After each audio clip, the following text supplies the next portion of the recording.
Ichina punamakta kari chasige eromba ngasi je aigi je iseng da mai tau adu chara haure haute hairage aise kobi mana tabi ka chaba ma jadare nungdang chupa lo khuna tumba jadane ipuroi ba saukale mana making cha tawri mena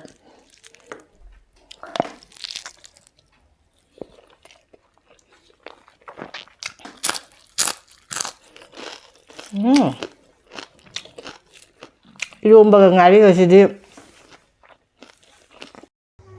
ngasi se hawaimubi ga alu ga ironge hawaimubi se kuire hapta ma phare aina leirak pase apa ba singde kaino mapum puma pani amuba singsina maku kho ga hapani to phut loi ga sina chamthong oina dum taurage tawbane aina ne chamthong kuire cha da tei porakwa jani khana ngari do ngauramba eromba ga chage na bora hauge na bora thitli ape khang sa ga bora cha na hapchan gi lau bora ne ba jenam na kupi di leitre bora ji su mulle kothok pa jarani kothoge mubi ga lu chi ido le ba ina ne tilau managa dugai mayang ton ga ne kha thakchal lage punna choijal la ba loire iron baso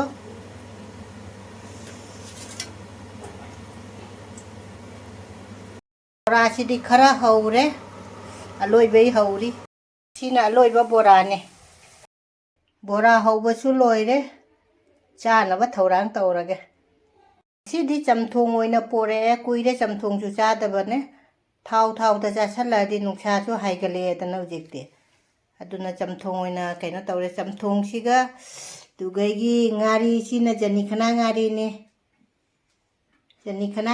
ni sina asina hawai mubi ga alu ga ironba siga kaino leire bora tilau gi bora mathen di sitani mayam punamak rekhana ikongno na khoramjari ngasi su mubang oina dum pore ngasi gi mathel sidi hawai mubi ga alu ga ironbam leire jani khana ngari ironba ga ngari ga chajam hawbane jani khana ngari leire chigana tilau bora leire chamthong ama leire nungsa haigala minane aidi thau se jam chaning da thau de ma jawre ko bora se ado lagi se an khoram hawrage ado ichina punamakta kai chasige eromba sidi khuchina dum laurage khuchina cha do mina eromba ga jani khana ngari ga bora ga jani khana ngari si chu achobani hap mayam de ilaktoi se bora simga ichina punamakta ni se using khara anthaki ge ngasi je aigi je iseng da mai tau adu chara haure haute hairage aise kobi mana tabi ka chaba ma jadare nungdang chupa lo khuna tumba jadane ipuroi ba saukale mana making cha tawri mena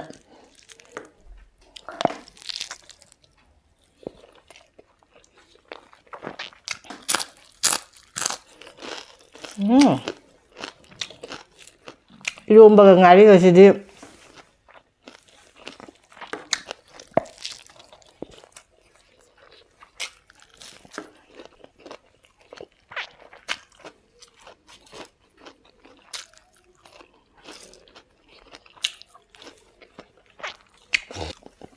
chamthong thakke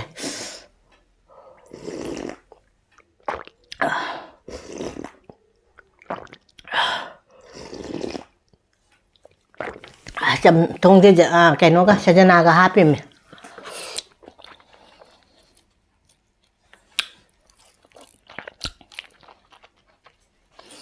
ai camera se seng da ra na ai se kaino tawri me bo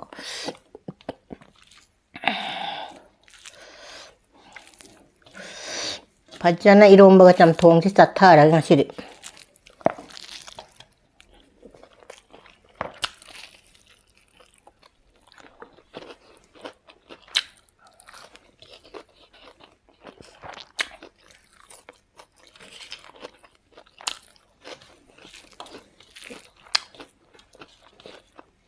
아시지 꼬꼬치 짬통 짜와야 돼.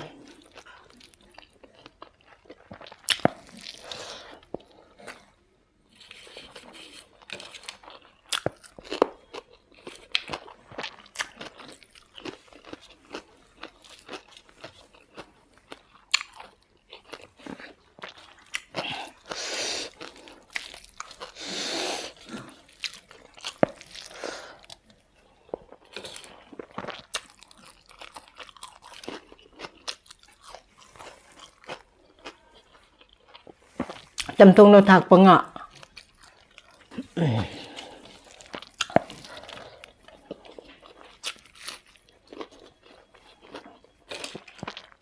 Thì lâu bora thì hào làm này. Rồi 나쿠피 later 아부자. 나쿠피 도에는 레닝다 봐 사지부기 탐마 봐.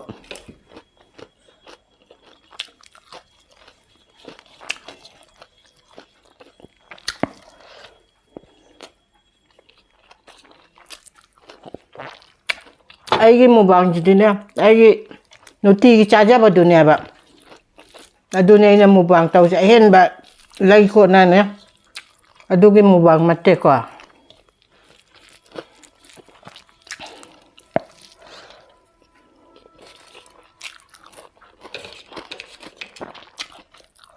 아시로 뭐가 아리지가 그거 아우지지.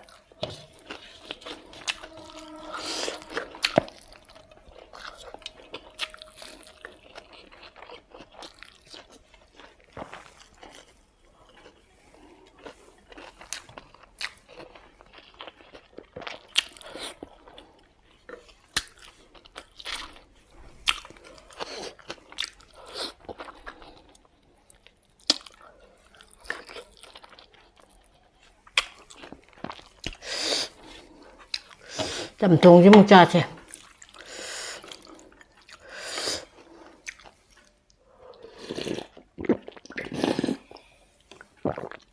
Chamthong chứ cho hậu đấy.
Cả xã đầu họ trai đã thả bal hầu cái đấy, ai đi xin mà tăng thì chắc chắn bây cái nó lấy làm mày mẹ bạn, khơi mà sang ngâm đập đó na khơi giang là cái nó tàu rồi nè bạn, cái chút tí chút phẳng được chứ.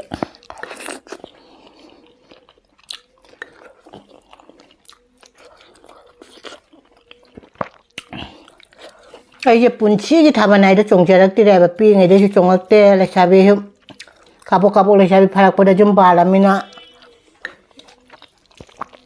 thaban nai do jawak ti re ba handak ti khali thaban ka do chung ge kai kalam mane ba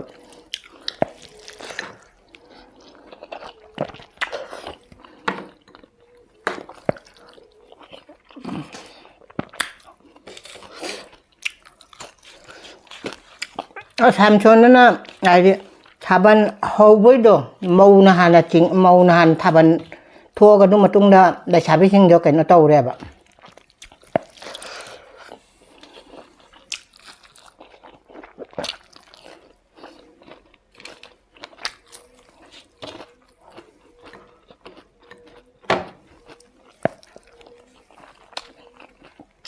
Jadi dicat pa hendak saya tahu orang ibu dah tabak jam kali.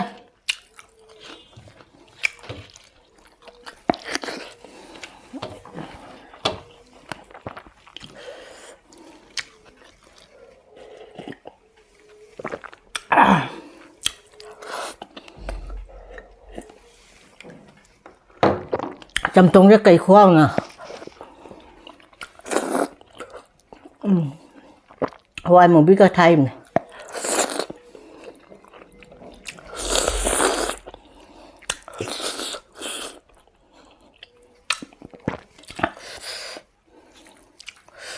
Chana cái lúm này quá chả. Hawaii cái chucha đấy. Mẹ men chucha cái đấy.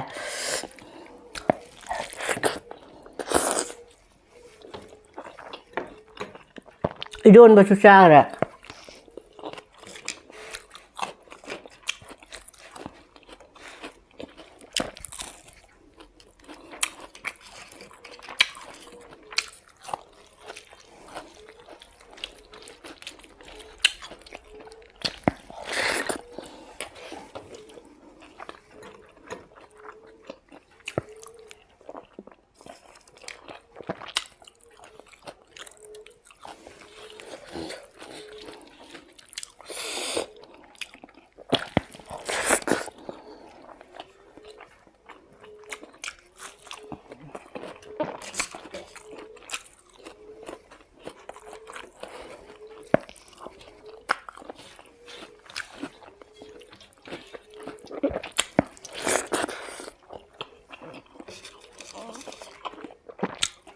Mà pan đã khunu la bên garam ka đấy.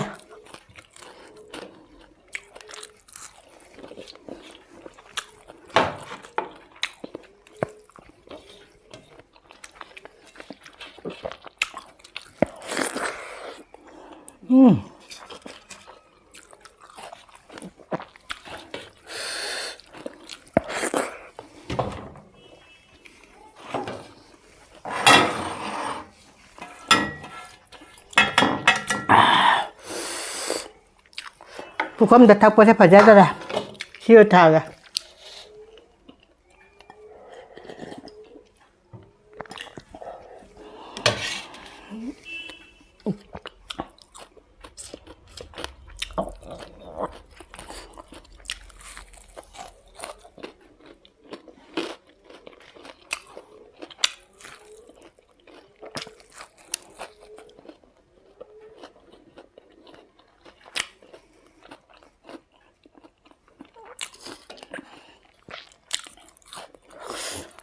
Mẹ ngasih di mubang saya jang na lo, ba ido maduga de Chamthong je pul tau na cha na jang na lo san ngare.